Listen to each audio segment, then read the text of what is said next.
Film की शुरुआत होती है 1947 में वेनिस को दिखाते हुए, जहाँ पर एक बाज कुछ परिंदों के बीच आकर बैठ जाता है और फिर अचानक उनमें से एक परिंदे पर हमला करके उसे खा जाता है। ये दरअसल एक सपना था जो हरक्यूल नाम का एक डिटेक्टिव देख रहा था, जिसे देखते ही चौंक कर उसकी आंख खुल गई। इसके बाद हरक्यूल तैयार होकर घर से बाहर निकलता है, जहाँ पर उससे मिलने वाले बहुत सारे लोगों की भीड़ लगी हुई थी, जो अपने अपने केसेस को हल करवाने के लिए हरक्यूल के पास आई थी, क्योंकि हरक्यूल ऐसे केसेस हल करता था जिनकी मिस्ट्री कोई भी हल ना कर सके। पर यहाँ वो किसी से नहीं मिलता, क्योंकि अब वो रिटायर्ड हो चुका था, काम करना उसने छोड़ दिया था। और लोगों में से एक लड़का हरक्यूल के पीछे ही आता रहता है, जिसे आकर एक पुलिस ऑफिसर रोकता है। उसने लड़के को मुक्का मारकर नीचे गिरा दिया, क्योंकि इसे हरक्यूल की हिफाजत की जिम्मेदारी मिली थी। अब हरक्यूल जब नाश्ता कर रहा था तो उसका ऑफिसर आकर बताता है कि सर, आपसे मिलने एक लड़की आई है। उसका कहना है कि वो आपकी दोस्त है और उसने ये सेब दिखाने को कहा है। जो कहकर वो हरक्यूल को सेब दिखाता है, जिसे उसने पहचान लिया। असल में ये लड़की सच में हरक्यूल की दोस्ती थी। ये काफी वक्त के बाद मिल रही थी और लड़की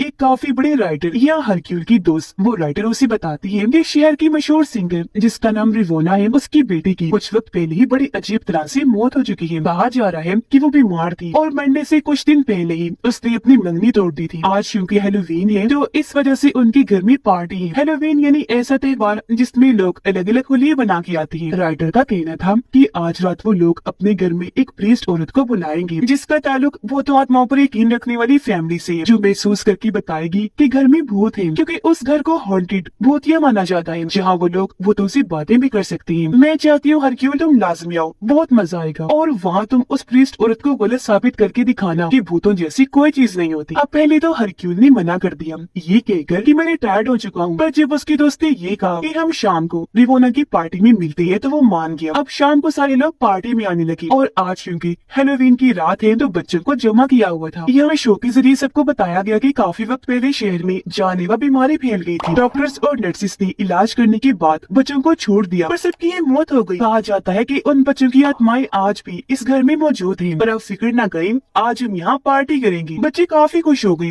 और सब लोग एंजॉय करने लगे। अब रिवोना की सर्वेंट एक बच्ची से आकर मिली जो यहाँ के डॉक्टर का बेटा था। सर्वेंट ने उसे पूछा कि आप यहाँ क्यों और किसके साथ आए हो बेटा। जिस पर डॉक्टर का बेटा कहता है कि मुझे और मेरे पापा को पार्टी में रिवोना ने ही बुलाया है। जिस पर सर्वेंट हाँ में सर हिला देती है। फिर सर्वेंट आकर राइटर और हरक्यूल से मिली। यहाँ राइटर फिर से हरक्यूल को बताने लगी कि रिवोना की बेटी की मौत इसी घर में हुई थी, जिसका नाम एलिसिया था। कहा जाता है कि इस घर में जिन बच्चों की आत्माएं हैं उन्होंने एलिसिया को अपने कब्जे में ले लिया था, फिर उसे मार पीट कर छत से गिराकर मार दिया था। ये सुनकर हरक्यूल कहता है कि गलत है, वो तो आत्माओं जैसी कोई चीज नहीं होती। डॉक्टर का बेटा ऊपर आकर अपने डैड से मिला, जो काफी डरे घबराए लग रही थी। कुछ देर के बाद यहाँ रिवोना सबसे आकर मिलती है। कहने लगी कि मैं अपनी बेटी की मौत की वजह और राज को जानना चाहती हूँ, जिसके लिए मैं कुछ भी कर सकती हूँ। कुछ ही देर में यहाँ प्रीस्ट भी अपने साथियों के साथ आ गई, जिसने अजीब तरह का मास्क पहन रखा था। रिवोना उसे कहती है कि मैंने ऊपर सारी तैयारी कर दी है, तुमने जो रिचुअल जादू करनी है, आत्माओं से बात वगैरह वो कर सकती हो। प्रीस्ट कहती है कि मुझे यहाँ नीचे भी आत्माएं महसूस हो रही है। ये सुनकर हरक्यूल सामने आकर कहता है कि मैं भूतों वगैरह पर यकीन नहीं करता, साबित करो ये बात। यहाँ भूत है। जिसके अगले ही पल वहाँ अजीब सीन हो जाता है। एक झूमर जोर से नीचे आके गिरता है। ये देखकर सारे काफी घबरा गए। बच्चों को फौरन वहाँ से निकाल दिया जाता है और अभी लोग ऊपर जाने लगे, ऊपर वाला कमरा चेक करने के लिए, जहाँ रास्ते में डॉक्टर खड़े हुए थे। उनके बारे में सर्वेंट हरक्यूल को बताने लगे। ये पहले आर्मी में डॉक्टर हुआ करती थी, पर वहाँ सोल्जर्स की बुरी हालत देखकर ये परेशान रहने लगे। इन्हें एक ऐसी बीमारी हो गई, ये डिप्रेशन का शिकार हो गई। यही वजह है कि हर वक्त ऐसे खोए खोए रहती है। और रिवोना की बेटी एलिसिया भी जब बीमार थी तब भी ये उसकी देखभाल किया करती थी। ये लोग ऊपर वाले कमरे के पास आए, जिसकी चाबी से रिवोना के पास ही थी। उसने ताला खोला तो ये अंदर भी। ये असल में एलिसिया का कमरा था, जिसमें उसका काफी सारा पुराना सामान पड़ा हुआ था, जिन सबको हरक्यूल गौर से देखने लगा। सर्वेंट उसे बताती है कि रिवोना अपनी बेटी एलिसिया से बहुत प्यार करती थी। दोनों माँ बेटी इसी घर में रहती थी। रिवोना ने अपनी सिंगिंग से खूब पैसा कमाया। एलिसिया जब बड़ी हुई तो उसे अपने दोस्त से प्यार हो गया। दोनों ने मंगनी की, पर धीरे धीरे इस घर का असर एलिसिया पर पड़ना शुरू हो गया। उसे भूत दिखने लगी थी। वो काफी डरी रहा करती थी। उस बेचारी की हालत तो मुझसे भी नहीं देखी जाती थी। फिर एक दिन भूतों ने उसे काफी मारा,